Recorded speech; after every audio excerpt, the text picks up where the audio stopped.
Olá companheiras, olá companheiros, saudações petistas. Sejam muito bem-vindas e muito bem-vindos a mais uma edição do podcast Em Tempos de Guerra, a Esperança é Vermelha. Hoje é segunda-feira, dia 19 de abril. Eu sou Patrick e conduzo a conversa junto com vocês.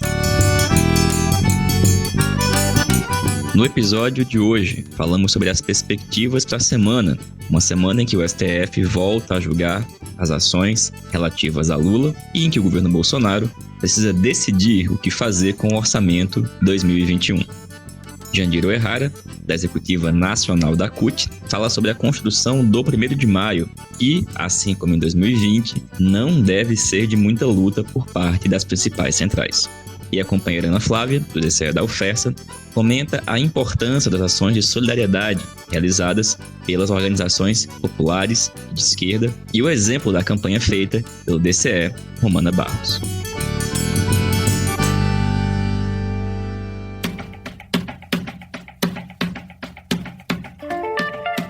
E pessoal, a semana começa com o governo Bolsonaro resolvendo o pagamento não de um auxílio emergencial mínimo e decente para o povo não morrer de fome, mas resolvendo o pagamento de mais uma parcela do aluguel do Centrão. Pois é, depois de semanas de disputas sobre o orçamento 2021, em que quase 20 bilhões de reais estavam sendo destinados para emendas parlamentares e que despesas obrigatórias, por exemplo, com a saúde, estavam sendo penalizadas, Bolsonaro e o Centrão resolveram que vai ser isso mesmo, vai ser exatamente isso. Sabe toda aquela discussão acerca de uma PEC fura-teto, de um veto ou das pedaladas? Pois é, eles vão fazer tudo junto e misturado ao mesmo tempo. Tudo vai ser feito por meio de um projeto de lei que vai autorizar a retirada da chamada meta fiscal. Duas coisas. Pagamento de corte de jornadas e salários, o chamado PRONAMP, e vai tirar também gastos emergenciais com saúde. Com isso, no total, o governo pode ser autorizado a deixar quase 100 bilhões de reais fora da chamada meta fiscal desse ano. Esses recursos também não vão ser contabilizados no bendito teto de gastos. Com isso, vai ficar aberto espaço para acomodar as emendas parlamentares acatadas pelo relator lá da Comissão de Orçamento. E com isso, desse jeito, fica pago mais uma parcela do aluguel do Centrão. Com essa manobra, é possível que ao longo desse ano de 2021 sejam feitos mais cortes e novos contingenciamentos. Ou seja, o pagamento do aluguel do Centrão vai ter como uma de suas consequências o aprofundamento da política ultraliberal de austeridade que vigora desde o golpe de 2016. O governo tem até o dia 22 para sancionar o orçamento. E esse projeto, que vai autorizar tudo isso aí que eu falei agora, tem que ser aprovado até lá. Mas enfim, gente, ao fim e ao cabo, é uma discussão que nesse momento pouco importa, né? Porque em todos os casos, nessa política econômica desse consórcio genocida, o povo está fora do orçamento e está jogado ao vírus, à fome e ao desemprego. E aqueles que achavam que a chamada, entre aspas, crise do orçamento, depois da crise militar, poderia gerar conflitos ainda maiores entre o governo e o Centrão, que estavam apostando suas fichas em uma saída a partir desse conflito, mais uma vez se enganaram. É por isso, e por muitos outros motivos, que na semana em que essa questão do orçamento é resolvida, entre aspas, em que volta a pauta do STF o julgamento da parcialidade de Moro e a extensão da anulação das condenações de Lula, e que também se inicia a CPI da pandemia, um conjunto de peças estão sendo movidas no tabuleiro, mas nenhuma delas significa um movimento decisivo no jogo. Com relação ao STF, foi fundamental a maioria formada que confirmou a incompetência de Moro e da Praia de Curitiba. Lula, neste momento, está com seus direitos políticos plenamente restabelecidos e está também totalmente elegível. Isso tem que ser muito comemorado. Afinal, também foi resultado de muita luta e mobilização social. No entanto, isso não pode significar que a gente baixe nossa guarda. É justamente o contrário. É guarda alta. Na verdade, é uma guarda ainda mais alta. Uma guarda alta seguida de esquiva e de ataque. Ataque forte e potente. Porque ou a gente faz isso, ou o risco é de sermos pegos no contrapé. Porque a extrema-direita não vacila e aquela turma que já está com a passagem comprada para Paris, com o passaporte carimbado, também não vacila. A mesma ideia de guarda alta precisa servir quando a gente analisa também a instalação da CPI da pandemia. Ela também é muito importante. É fundamental. Bolsonaro e todo o seu governo tem que ser colocado no banco dos réus e condenados agora. Mas não será por ali, principalmente, que virá a queda do governo. Ela, a CPI, tem que ser mais um fronte, mais um local para a gente conseguir atacar e sair da defensiva. Mas, pessoal, fundamentalmente, é fora do STF, fora do Senado, fora da Câmara, das CPMIs, das comissões, que nós precisamos agir. A luta social, a mobilização popular é o fator decisivo para que a gente consiga, em alguma medida, inserir na conjuntura elementos favoráveis para a vitória da maioria do povo e a derrota do governo genocida. E nesse sentido, a política que orienta a ação dos partidos e organizações populares e de esquerda não pode ser essa de ficar esperando que as saídas venham das instituições. Por exemplo, a gente está chegando perto do 1º de maio, Dia Internacional de Lutas da Classe Trabalhadora. E 1º de maio deveria ser um importante momento de inflexão nessa atual política que busca quase sempre a conciliação. Infelizmente, se depender da linha da maioria das centrais e das forças políticas que controlam a maioria das centrais, infelizmente não será. É justamente sobre esse assunto, o 1º de maio, que a gente vai escutar agora a companheira Jandira Uehara, da Executiva Nacional da Central Única dos Trabalhadores e das Trabalhadoras. Olá, Patrick e ouvintes do podcast Em Tempos de Guerra, a Esperança é Vermelha. Hoje tivemos reunião da Executiva Nacional da CUT para discutir e deliberar sobre a participação no Ato Nacional do 1º de Maio, organizado pelas centrais sindicais. O Ato Nacional do 1º de Maio de 2021, Dia Internacional de Luta da Classe Trabalhadora, como no ano passado, será virtual e seguirá o mesmo formato político da Frente Ampla com golpistas e inimigos da classe trabalhadora. E, é claro, abrindo mão da pauta cutista. O Fora Bolsonaro, vacina para todos já e defesa do SUS, o auxílio emergencial de R$600, emprego, não as reformas administrativas e privatizações, foram substituídos por pautas genéricas, porque não há acordo sobre esses temas com as centrais pelegas. E foram substituídos por saúde, emprego e democracia. Votaram contra essa deliberação a Articulação de Esquerda, a CSD, a CUT Independente de Luta e a Militância Socialista. Mas a articulação sindical tem 76% da executiva e encaminhou a favor. No palanque virtual, com Lula e Dilma, estarão Fernando Henrique, Rodrigo Maia e outros golpistas. Será ainda veiculado um vídeo mostrando a entrega pelos presidentes das centrais de uma pauta para governadores e presidentes da Câmara e do Senado. E pasmem, até agora, nós da executiva da CUT desconhecemos o conteúdo desta pauta.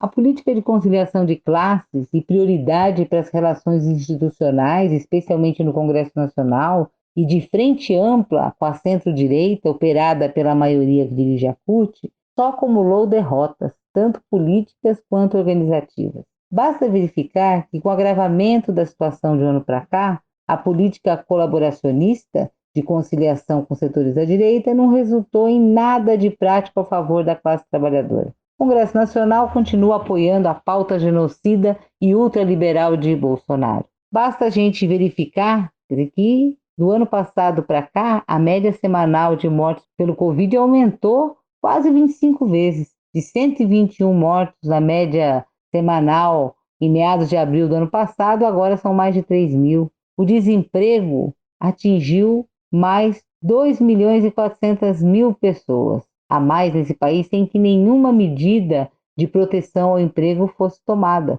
O auxílio emergencial, que era de R$ 600, agora será retomado com valores pela metade e também para metade das pessoas que dele necessitam. Bom, o orçamento aprovado pelo Congresso tem cortes em todas as áreas sociais, na educação, na ciência e tecnologia, na saúde. Na saúde, o orçamento, se depender desses deputados, será de 30 bilhões a menos. A agricultura familiar também tem previsão de queda de 33%, e o aprofundamento da agenda neoliberal corre solta, com privatizações, com radicalização da emenda constitucional 95, atacando ainda mais o serviço público. A Lei Complementar 109 é um ajuste fiscal cruel. E a reforma administrativa que está aí colocada para pôr fim, né, às políticas sociais e aos direitos dos trabalhadores do setor público. A inflação corroendo o bolso dos trabalhadores e a fome avançando no país. Medida efetiva do Congresso contra a pandemia foi reduzir investimentos em orçamento público, atacar o SUS e liberando a compra de vacina pelo setor privado, ou seja, tão genocidas quanto o Bolsonaro. Diante desse quadro de submissão da maioria da CUT nacional a essa política de conciliação, que os estados nos salvem. Que o sábado do 1º de maio amanheça com as CUTs estaduais organizando nas capitais e em todas as cidades onde for possível atos classistas e independentes, juntamente com os movimentos populares, impulsionando as lutas de massas por vacina para todos, pelo auxílio emergencial, por emprego e pelo fora Bolsonaro. E por fim, companheiros e companheiras, nós da E devemos buscar participar, engajamento na construção e organização do 1º de maio, estimulando a organização de atos presenciais com todas as precauções, ações de solidariedade e a luta pelo fora Bolsonaro. Valeu, Jandira. Obrigado, companheira. Obrigado pelo informe que reforça e demonstra a necessidade de nós agirmos em cada cidade e em cada estado para termos um 1º de maio que seja de luta e não de lives. E a gente vai escutar agora a companheira Ana Flávia. A Ana Flávia é coordenadora-geral do DCE da UFESA, no Rio Grande do Norte. Já falou para a gente, há algumas edições do podcast, sobre a campanha de solidariedade que o DCE Romana Barros estava realizando.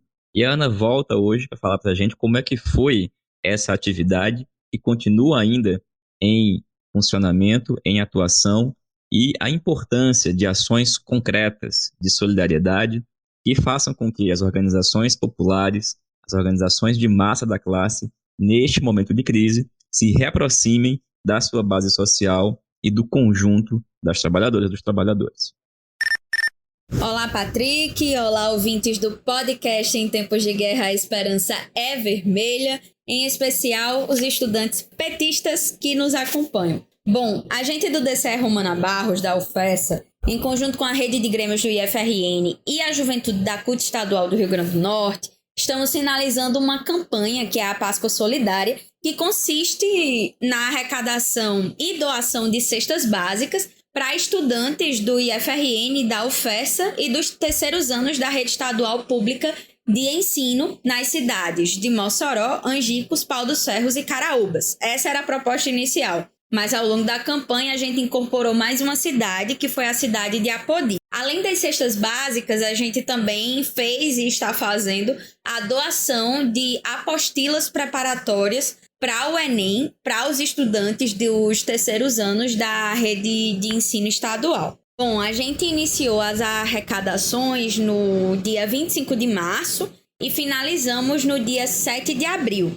A gente conseguiu fazer uma bela campanha em que a gente adotou uma estratégia de divulgação, especialmente nas rádios locais dessas cidades que eu falei, em que a gente não ia só divulgar a campanha no sentido de dizer, doem para nossa campanha e façam o estudante feliz. Não era isso. Era dizer o propósito da nossa campanha, né? Que ela dialoga com esse contexto de miséria, que é uma resposta mínima, mas concreta às atrocidades desse governo genocida, tanto na educação quanto na nossa condição alimentar e sobrevivência, né? Então a gente fez essa divulgação linkando com o debate do Fora Bolsonaro, e isso foi muito importante. E a gente acabou arrecadando pouco mais de R$17 mil e conseguimos montar mais de 376 cestas, dentre as quais a gente já entregou 234 ao todo, e ainda faltam 142 cestas para que possamos entregar. A gente começou a entrega das cestas no dia 10 de abril e a entrega foi seguindo ao longo da semana passada, né? Em algumas cidades, a tática foi deixar casa a casa desses estudantes e, óbvio, fazendo o debate político, né?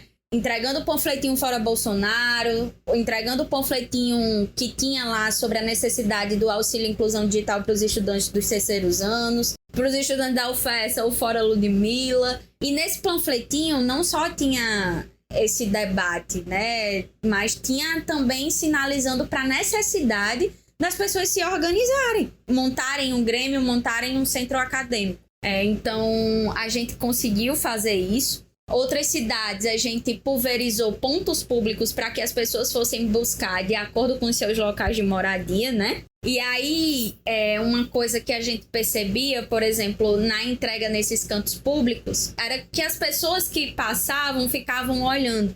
E a gente teve muito de chegar a gente e dizer, olha, eu tô passando por dificuldade, será que vocês não poderiam dar uma cesta, né? Então aí a gente tem que explicar que aquelas cestas já tinham pessoas para recebê-las, mas a gente pegava o contato, né, para campanhas futuras que a gente venha a fazer. Mas é essa a situação, né? E quanto à receptividade do discurso político, a gente notou que, especialmente nos estudantes, é um discurso que está pegando, né? Do Fora Bolsonaro, enfim, principalmente nos estudantes do IFRN e da UFESA. Nos da rede estadual, a gente via que havia uma afinidade com a pauta, mas muito tímida, né? Que precisa de uma injeção, que precisa sinalizar para uma organização. Então, uma das coisas assim também que dificultou foi em relação aos estudantes da rede estadual, né? Porque os contatos que os diretores das escolas nos passaram estavam muito desatualizados, né? Números não existiam, enfim. Então, a gente conseguiu entrar em contato com pouquíssima gente. Pouquíssima gente. E isso reflete a condição que a escola está, né, hoje, sobre o acompanhamento do estudante. E reflete ainda mais nesses tempos de ensino remoto, que a evasão está bombando e os estudantes estão saindo e as escolas não sabem cadê esse estudante, por que ele saiu. Obviamente, do ponto de vista estrutural, a gente sabe que saiu para ir trabalhar, que saiu porque não estava conseguindo acompanhar, mas de fato não existe um acompanhamento real da escola com esses estudantes. Mas o pouco de estudante que a gente conseguiu entrar em contato, a gente fez o exercício de fazer algumas perguntas, né? Tipo, você fez o Enem ano passado? Como está o ensino remoto na escola? Está recebendo a cesta básica que era para ser a merenda escolar? Né? E aí a gente detectou alguns problemas, né? Uns que a gente já tinha um diagnóstico, né? A gente já tinha uma noção, que era que esses estudantes não estavam se sentindo preparados para o Enem. Muitos não estavam dando conta do ensino remoto porque tem um aparelho de celular para dar conta de assistir aula, fazer exercício e tudo mais. Os professores estão com dificuldade no manuseio das tecnologias, né? Da informação e da comunicação. E, enfim, não estão conseguindo se preparar para o Enem de fato. E aí a gente notou um outro problema que é em relação à merenda escolar, né? Muitos estudantes da pandemia para cá que só receberam 2 cestas básicas, oriundas do recurso proveniente da merenda escolar, né? Então a gente precisa fazer algo em relação a isso. E por isso que a gente quer que essas últimas 142 cestas, elas sejam entregues num momento em que reúna muitas pessoas, muitos estudantes, para que a gente possa debater esses problemas coletivamente e sair disso com um saldo organizativo, né? Porque uma coisa são os estudantes do IFRN e da UFESA que têm uma organização estudantil sólida, né? Tem o DCE, tem os centros acadêmicos, tem o diretório acadêmico, tem grêmio estudantil adoidado no IFRN, tem uma rede de grêmios do IFRN. E na rede estadual não tem grêmio, as entidades estaduais não dão conta de dialogar com as pautas reais dos estudantes. Então, esse é o principal desafio que está colocado para a gente, né? Fora isso, foi uma boa campanha, né? A gente em contato, de fato, com os estudantes, né? Por exemplo, da UFESA, a gente vai conseguir montar um CA de ecologia a partir de um contato que a gente fez com os estudantes desse curso, né? E aí, a partir da fala da necessidade de se organizar, a gente conseguiu empolgar algumas pessoas. Então, essa é a importância, né? Eu acho que alguns desafios que estão colocados, a gente melhorar a questão da agitação e propaganda. Acho que para as próximas campanhas, adesivo do Fora Bolsonaro, adesivo do auxílio para todos, né? Um auxílio digno, porque R$150 não dá para comprar nada, dá para comprar o botijão de gás. A questão da vacina, né? Enfim, eu acho que a gente precisa fazer uma propaganda de adesivo com algo que dê mais essa agitação. E a gente já está pensando na próxima campanha, né? Que a ideia é fazer com os terceirizados do IFRN e da UFESA, que estão em uma situação de muita calamidade. É isso. Sigamos em luta, que consigamos fazer muito mais campanhas desse tipo, mas que o nosso objetivo seja claro, né? Que a gente construa um saldo organizativo a partir disso. Esse é um dos principais desafios que estão colocados na atual conjuntura. Fora Bolsonaro, Lula presidente. Valeu, Ana Flávia. Obrigado, companheira. Pessoal, essa foi mais uma edição do podcast Em Tempos de Guerra, a Esperança Vermelha. Programa totalmente construído por meio de troca de áudios de WhatsApp com militantes do PT espalhados por todo o país, com edições toda segunda e sexta-feira. E aproveito para terminar hoje, convidando vocês para assistir na próxima quinta-feira mais uma edição do programa Antivírus, com o companheiro Walter Pomar e a companheira Natália Sena. E sempre com o convite para acessar o site da ELAP, a Escola Latino-Americana de História e Política, que está ofertando uma série de cursos ainda em abril, mas com aulas abertas também já para o mês de maio. Nos vemos em breve, saudações petistas e até mais.